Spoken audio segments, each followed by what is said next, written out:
Benny Gantz, a prominent member of Israel's war cabinet, the main rival to Prime Minister Benjamin Netanyahu, now is calling for early elections to be held in September.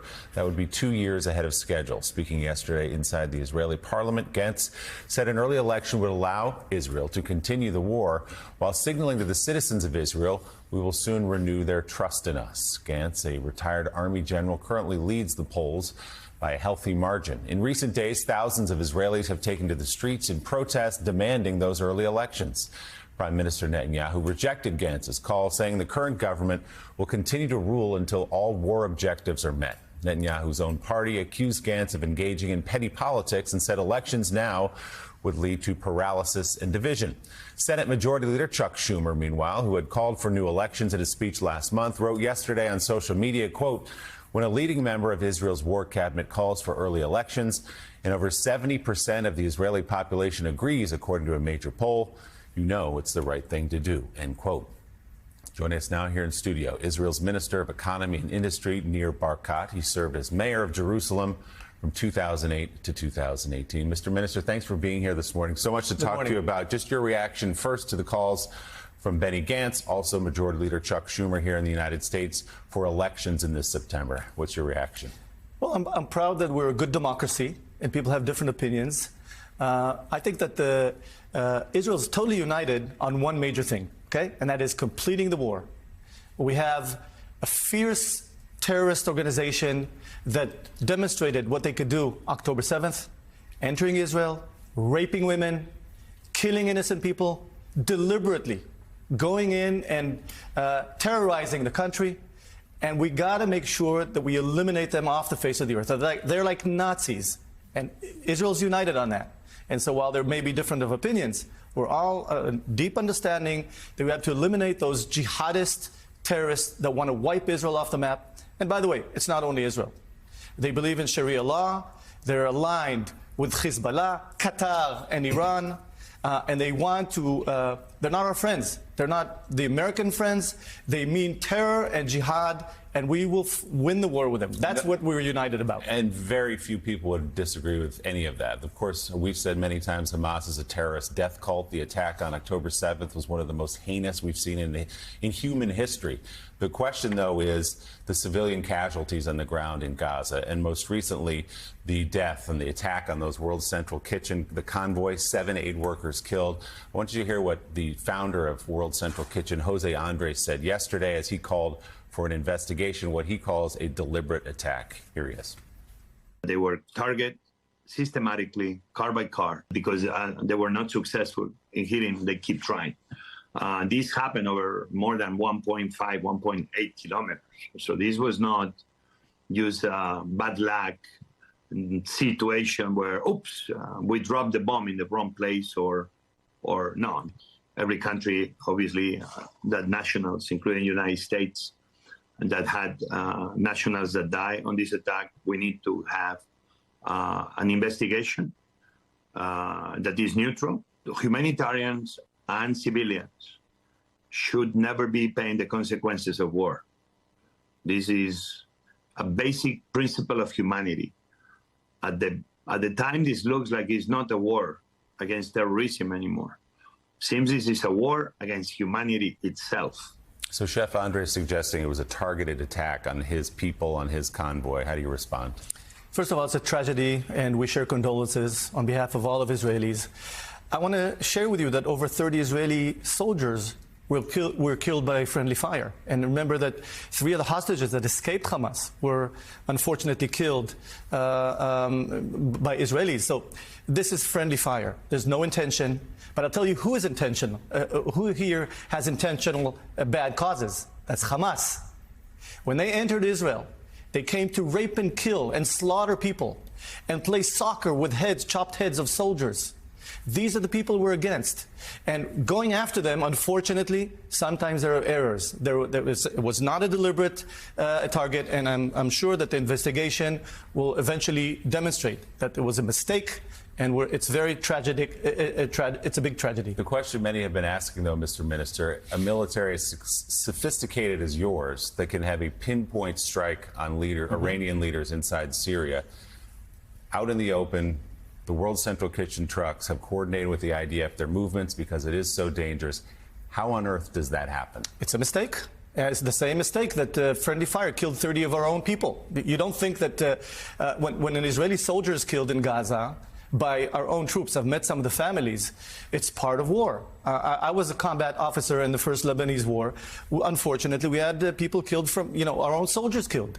So they're friendly, they're good people, those folks that actually help Israelis on our side as well.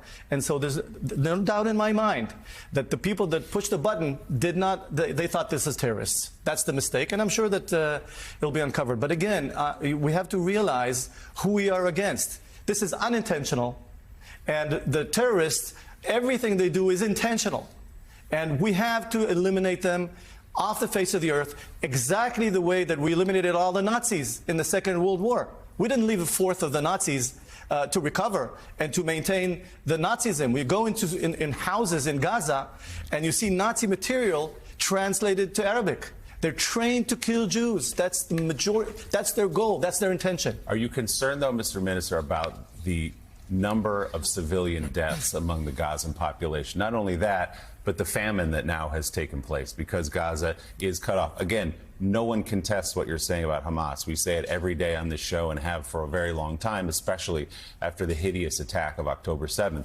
But is Israel concerned about the human suffering inside Gaza, number one, and the number of civilian deaths that have been incurred since this attack began? We're concerned about 134 hostages. Here's a picture of some of them. These girls are under tunnels for half a year, raped, tortured. This is what we're concerned about.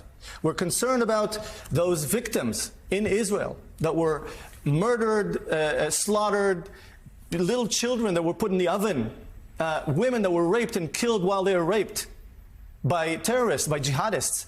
So we're concerned about those. How do we eliminate these folks? And by the way, they're funded.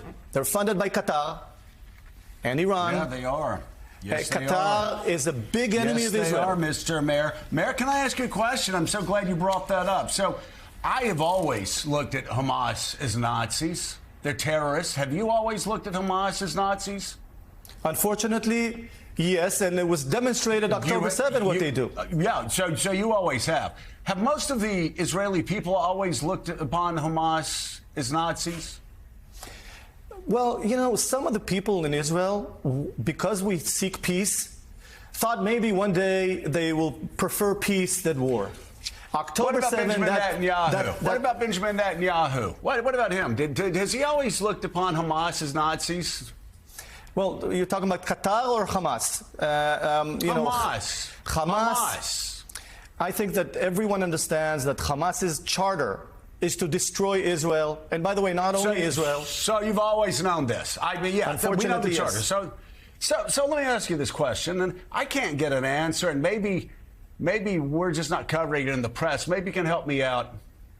Why did Benjamin Netanyahu send the head of Mossad to Doha 3 weeks before the worst attack on Jews since the Holocaust and told Qatar to continue funding Hamas? I think, if anything, October 7 shattered that concept. And it's my understanding. But you just said you always knew they were Nazis. I always knew they were Nazis. I would never give. We were always angry that Qatar funded Hezbollah and Hamas. I want to know, why did Benjamin Netanyahu do that? Let me ask you this. Why did Benjamin Netanyahu and Donald Trump know in 2018 the sources of Hamas's illicit funding, and they still did nothing? They wanted that money to get to Hamas. I'd like to know why, because we don't know in America. Have there been any investigations in Israel at this point? I'm sure we'll investigate it, and I totally agree with you. That Qatar is a wolf in sheep's clothes, and they're buying their way in. No. I must correct you. Benjamin Netanyahu was asked by the leaders of Qatar, do you want us, Qatar, to give money to Hamas? This was in September. And Netanyahu's representative said, yes, of course. You're feeding that wolf, and you're telling that wolf to feed the Nazis in Gaza. So explain to me, because I really want to know, Why was Benjamin Netanyahu and his government funding? They were allies with Qatar in the funding of Hamas. Why? I think it's a mistake, and it was uncovered October 7th. October 7th demonstrated that if you think you could buy quiet, peace, by funding Hamas, it's a huge mistake. And it's clear to me right now. Why did Benjamin Netanyahu, knowing that their charter said that they were to kill Jews and eradicate Israel, why would any leader of Israel work to fund that organization to the tune of hundreds of millions of dollars and work with Qatar to fund Hamas? I think that question should be asked, and we'll get an answer. We'll ask. It's been asked. When are we going to get the answer? Fine. We've been asking it for 6 months. When are we going to get the answer? At the end of the day, once we finish the war, all these challenges will rise and we'll deal with them. Right now, we're focused on winning the war. And I want to make sure. I need to ask you another question. Please. I want to ask you another question because you brought this up. Yes. You brought it up, and it is so sickening to think about the Israeli women that were beaten, raped, murdered, the Israeli grandmothers who were burned to death, the toddlers who were shot in their beds.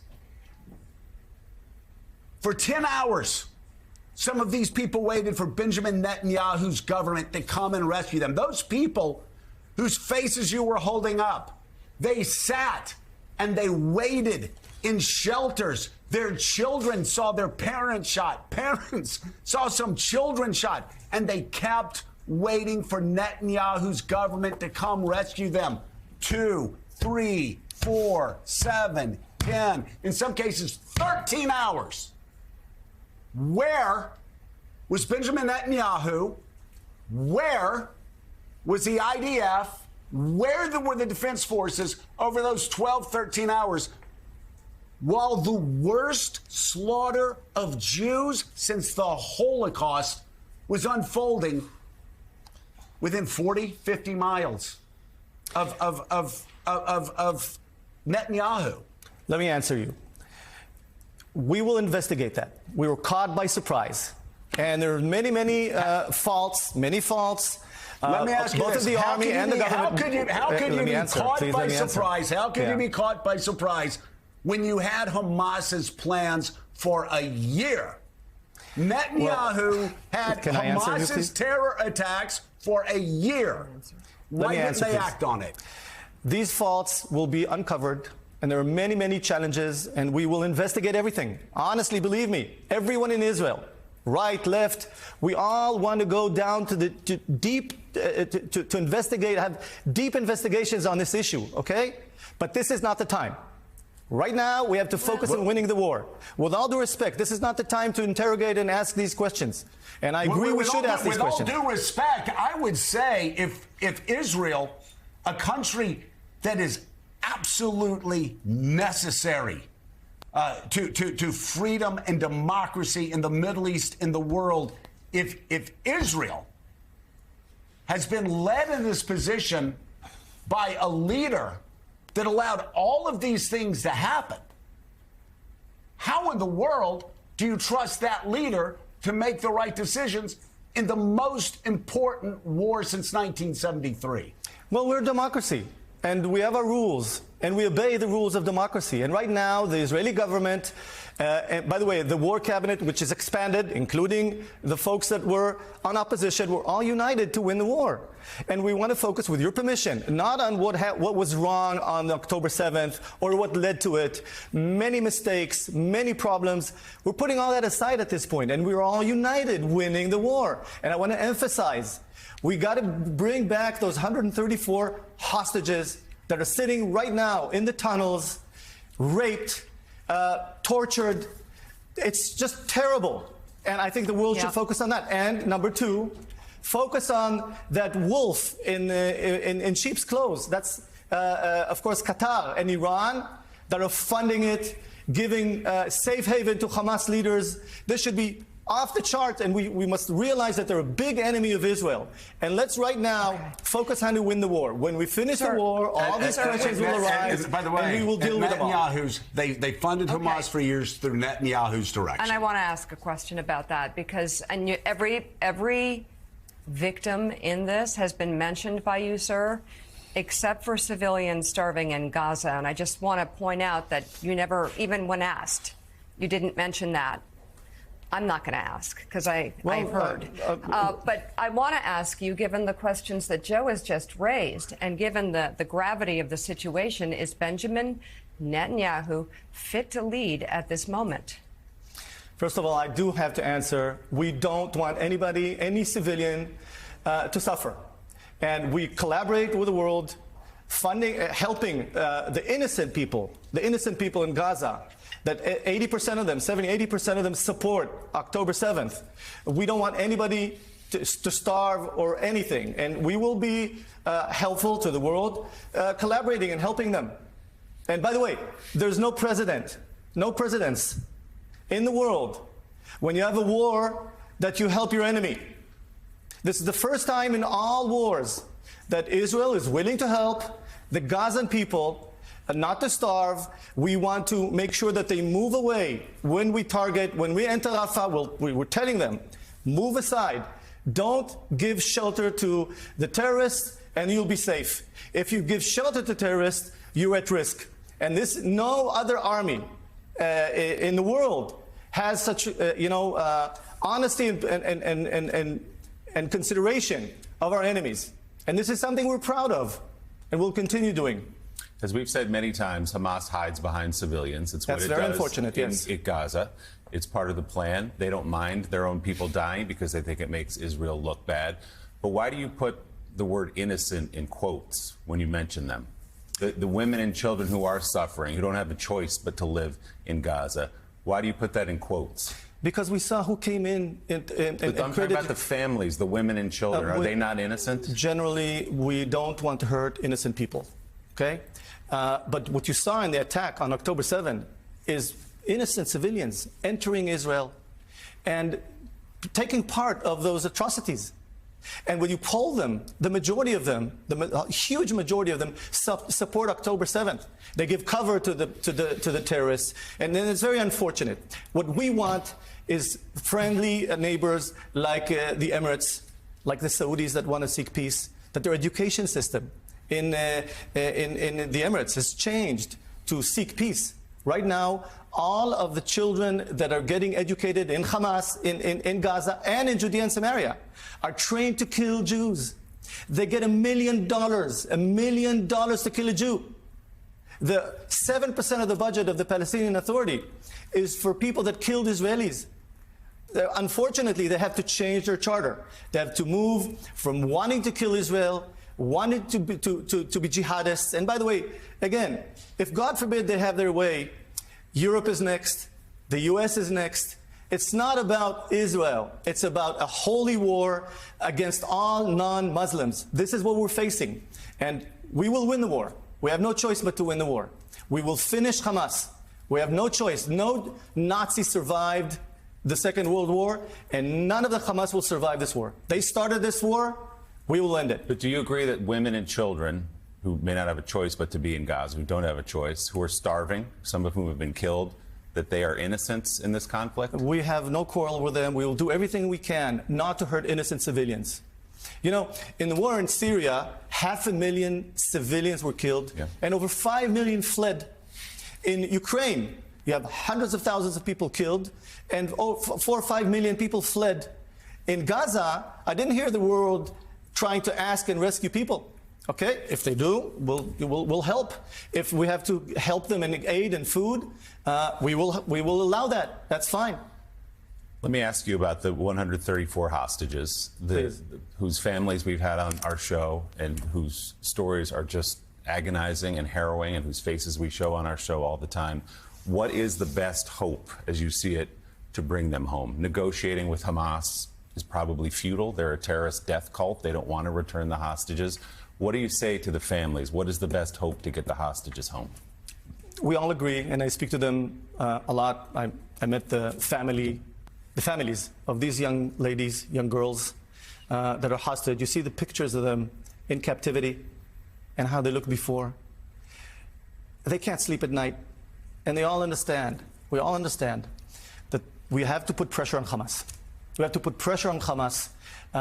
And in that process, hopefully, we'll be able to bring them home. We cannot surrender to Hamas. We will never surrender to Hamas.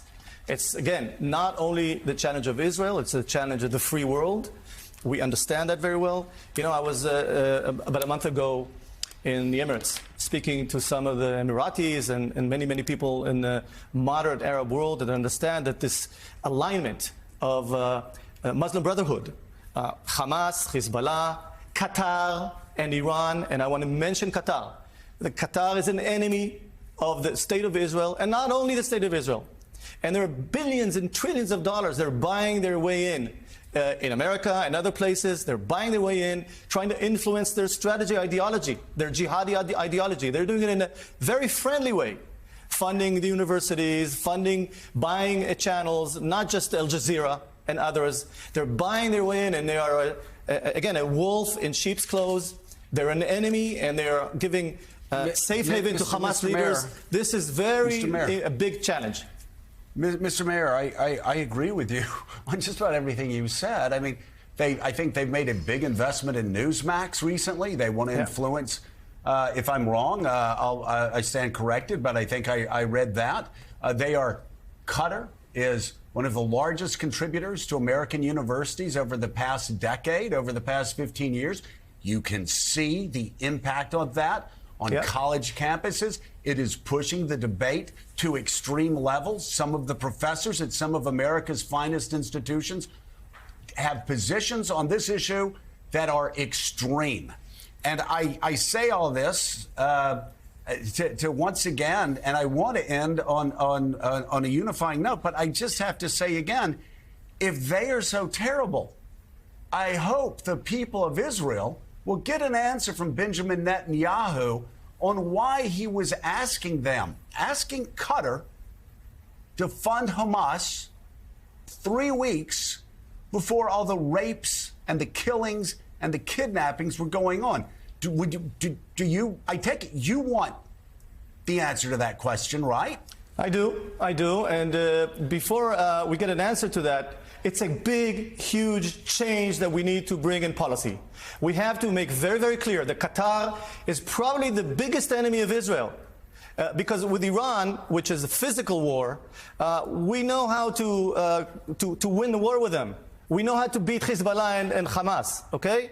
But Qatar is using their money and their capital to buy their way in, and they're funding ISIS, they're buying Hamas, they're funding all the terror around the world, and they look like really nice guys. Well, they're not. They're an enemy of the world. I'm just shocked, Mr. Mayor, that Benjamin Netanyahu, your own prime minister, didn't know that 3 weeks before the attack, because I sure as hell knew it, and most people in America knew it. I want to finish up on a point that you brought up that I think is a very important point. This is a point we've said on this show. So much of what you've said, I want you to know, we've said on this show since October the 7th. You know, it is fascinating that when 500,000 Arabs were killed in the Syrian civil war, I didn't see protests on college campuses. I didn't see people screaming and shouting at the United Nations. When Palestinians were slaughtered in Syria, I didn't see it. You know, we've said it on this show. It's not a secret.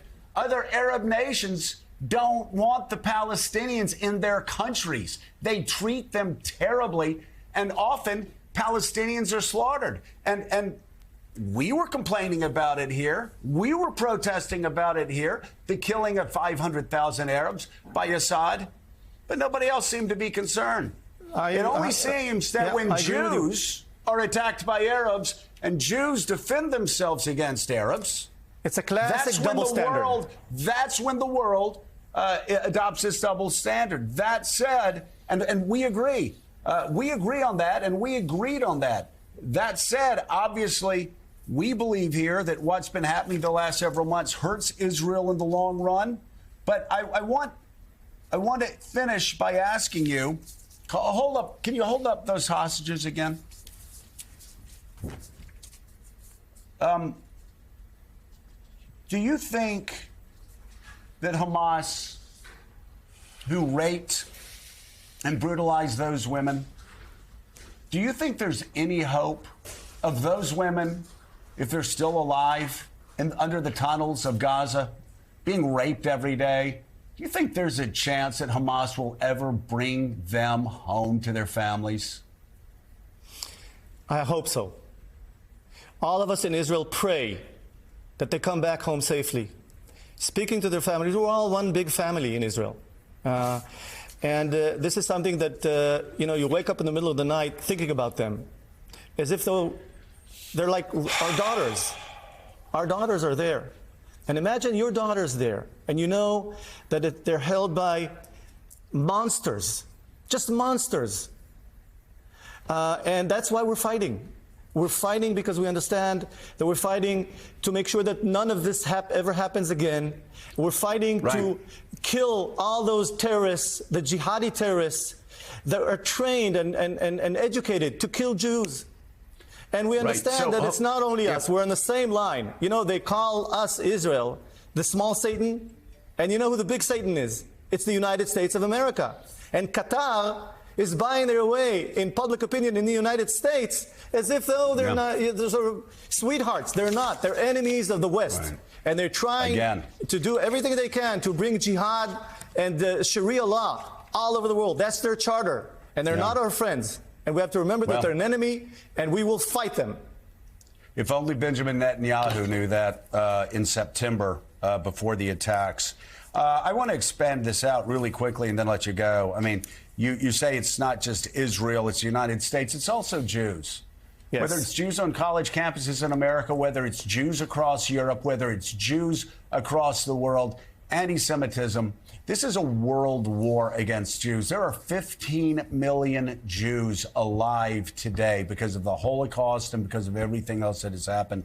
So this is a war against all Jews, wherever Jews are.